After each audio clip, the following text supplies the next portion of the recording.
साहिबंदी सही आत्मा को सभी साधु संत समाज को शरीर तथा तत्वों की विनाशता का यहाँ पर वर्णन 46 नंबर रामायणी में है। सदगुरु कबीर साहब ने कैसे बताया, ठीक से समझिए।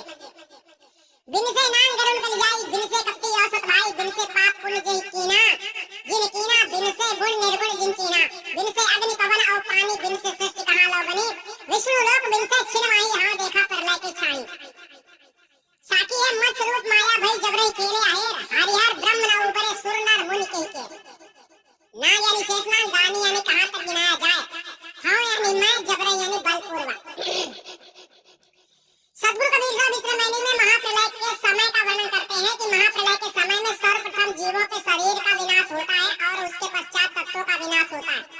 अतः महाप्रलय के समय में पाताल लोकवासी शेषनाग भी स्वयं अन्य नागों के सहित विनाश हो जाते हैं और गरुड़ भी गल कर नष्ट हो जाता है और कपटी अर्थात छल कपट करने वाले तथा सत्य विचार संयुक्त सत्य व्यवहार करने वालों के भी शरीर विनाश हो जाते हैं और जिन्होंने पापादि अशुभ कर्म और पुण्यादि शुभ कर्म किया है उनके भी शरीर विनाश हो जाते हैं और जिन्होंने सगुण और निर्गुण को पहचाना है उनके भी शरीर विनाश हो जाते हैं।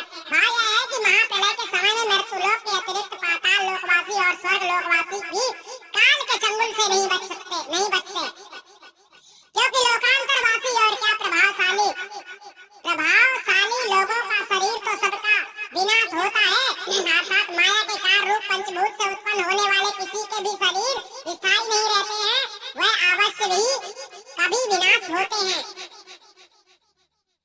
यहाँ तक शरीरधारी प्राणियों के शरीर की विनाशता का वर्णन करके अब तत्वों की विनाशता का वर्णन करते हैं। उस महाप्रलय के समय तो अग्नि पवन तथा पानी अर्थात जल भी विनाश हो जाते हैं।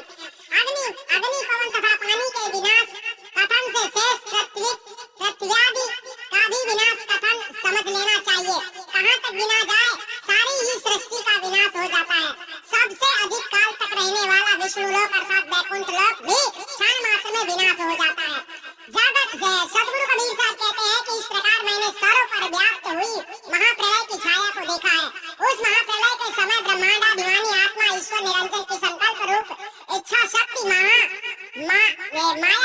महामच्छ के समान हो जाती है और वह बल पूर्वक सबका शिकार अर्थात संहार कर डालती है। यहाँ तक कि विष्णु शिव और ब्रह्मा भी विनाश से नहीं बच पाते हैं, तो फिर स्वर्गीय इंद्रादि देवगण तथा मृत्युलोकवासी मानव प्राणी और ऋषि मुनि इत्यादि की गिनती ही क्या है।